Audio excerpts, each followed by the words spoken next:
Sadiq Khan turns the police into a woke establishment, and Boris Johnson's reputation is damaged as he loses Dominic Cummings.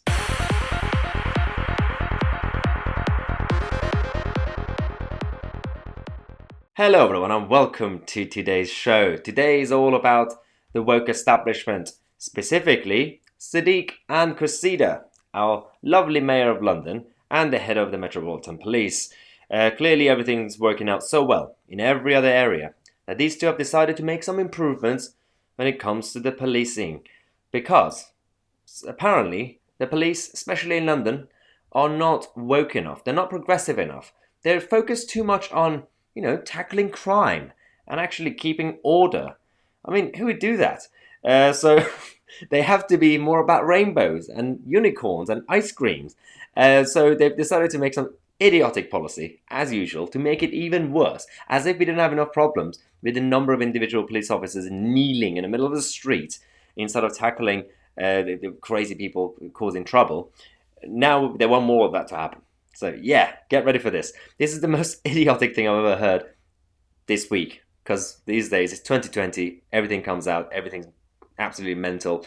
So Sadiq and Cressida, they have decided that to order the Met to get rid of this 19% target that they have for BAME. I don't like to say BAME, I'm just going to say non-white. Basically, they wanted 19% of the force to be non-white, because skin color matters. Considering you can hardly see the police officers with all the things that they wear by 2022. So what they've decided to do is to double it, 40%. I mean, it's not really representative of the country anymore. So what happens to the minority? It's going to be almost half of the actual force to be non-white. So right now they have 15% of the workforce who are non-white officers. And the city obviously serves 40%. As if it's a bad thing. Well, obviously, there are more non-white people in London than in the Shires.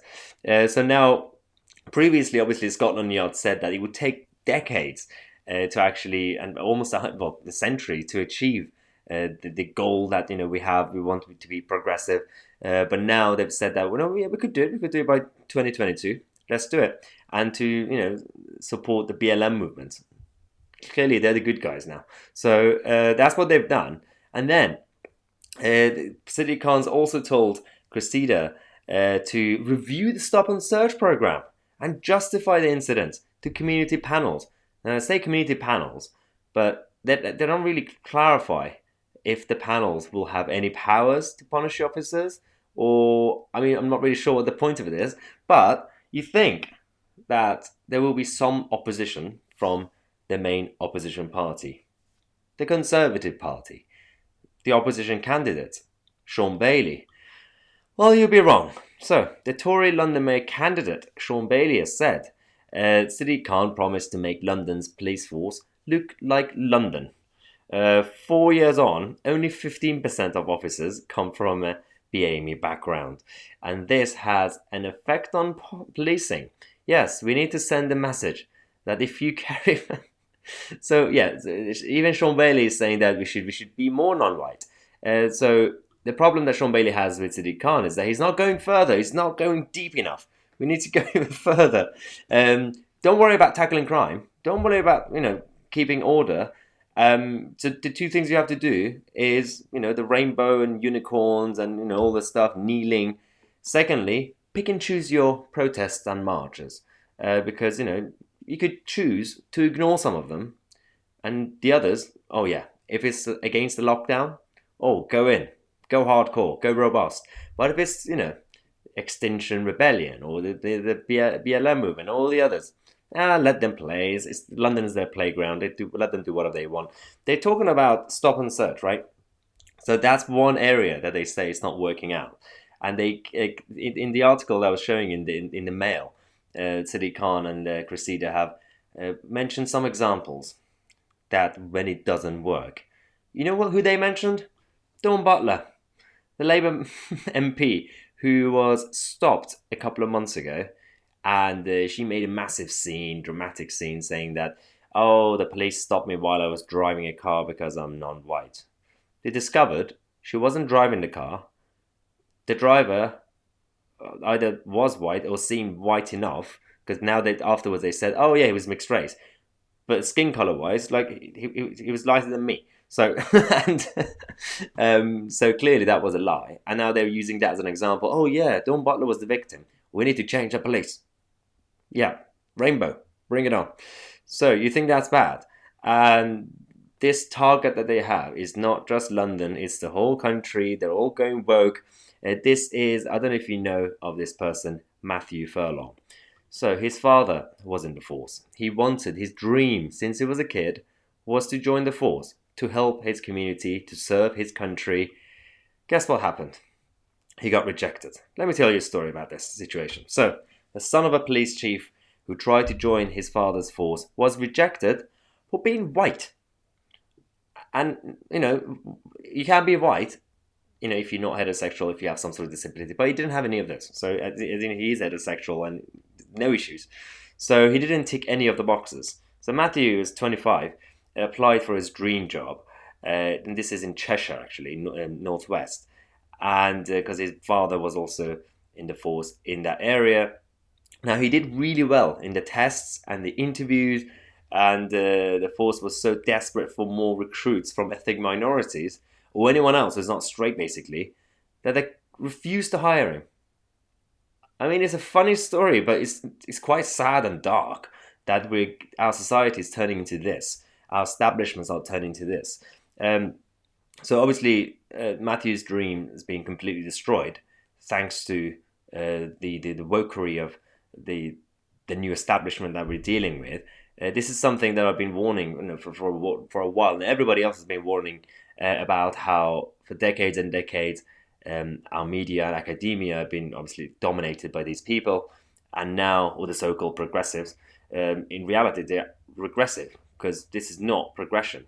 Someone like Matthew, who apparently did really well in the tests and interviews, he was passionate and he had the talent for it. Why should he get rejected? Is it his fault that he was born male and white and straight? Apparently. Now, Bristol, we're talking about choosing what sort of marches and movements you can tackle. So they've gone and arrested 14 people. Because they're not happy about the new restrictions and regulations. Now, you could always talk about the current regulations on mass gatherings and, we should be cautious, public health. That aside, why do you pick and choose when you had the crazies coming out in the BLM movement, the extinction? You had the weirdos, the radical religious people who went outside the French embassy. That was fine? Yeah, apparently it was fine. Hezbollah, all the usual people who have been coming out, marching in the streets. Yeah, just leave them be. But no, Bristol, these people are coming out to protest. Yeah, we should tackle that. It's not just these guys, because the whole establishment is going absolutely crazy. Boris Johnson is now facing new challenges because he's lost Dominic Cummings, but not just Dominic. The whole, obviously, most of the top vote leave side, the Brexit side of Downing Street. Lee Kane has obviously also resigned, and there are a lot of speculations that this whole battle, the power grab between Carrie Symonds, who's his fiancée, and the people who were either elected or they were advisors. Obviously, Carrie's not an advisor; she's also not elected. This power grab has gone too far that even Dan Hodges, who's not a right winger, he's written an article about how if the future is now all about wind farms and being woke and everything else, Boris Johnson is doomed, because the speculation is now that if Carrie Symonds is going to be the main player, which again, these are all speculations obviously, but if that's the case, and if the agenda goes woke, Boris Johnson is going to lose all the support that he got from the Red Wall, from all the traditional Labour areas, the Brexit areas, and it's not looking good for him. So the Brexiteers who have controlled the political agenda since 2016 have now obviously left number 10. This is the strategy that helped Boris get his 80-seat majority, deliver Brexit, and everything else has been happening until the lockdown stuff made a mess. But now they call it the Carrie coup. It was clinical and ruthless. According to number 10 insiders, after months of drift, Boris's senior aides gave him a blueprint for the reorganization of his number 10 operation. at dinner over checkers 3 weeks ago, it was signed off. But once the guest had departed, Gary Simmons tore it apart and Boris meekly binned the plan. Yeah. So if our Mayor of London, if Cressida, the Met Police are going woke, and now the Prime Minister, the whole of the government go woke, good luck, the United Kingdom. Let's keep everything positive because, I mean, the police, going back to the whole thing, that's the most ridiculous part of what's happening now because, Sir Robert Peel, who came up with the idea of the Met, this new model, if he were alive now, I do wonder what he would think of our force. Again, I'm not really targeting individual police officers. There are so many good ones out there. The majority just want to obviously serve and do a good job. It's the senior management, it's the agenda, and some individual woke ones who take the knee randomly for no reason. But so Robert Peel would not approve of the Met, nor of the actual Downing Street and the Prime Minister right now. So Robert Peel was sound, if you don't know. Go do some research on Robert Peel because he was a good guy. He's a free trader, and he made a lot of good changes in the country. Now everything's going down. It's okay because we still believe in Britain. We believe in the silent majority. If you do too, don't forget to get your latest merchandise. I believe in Britain, hoodies and t-shirts and coffee mugs and everything. The link, as usual, is in the description or in the pinned comment. You could also find the button somewhere on top of my head. Thanks again for watching. I'm Tousi. I will see you guys in the next video.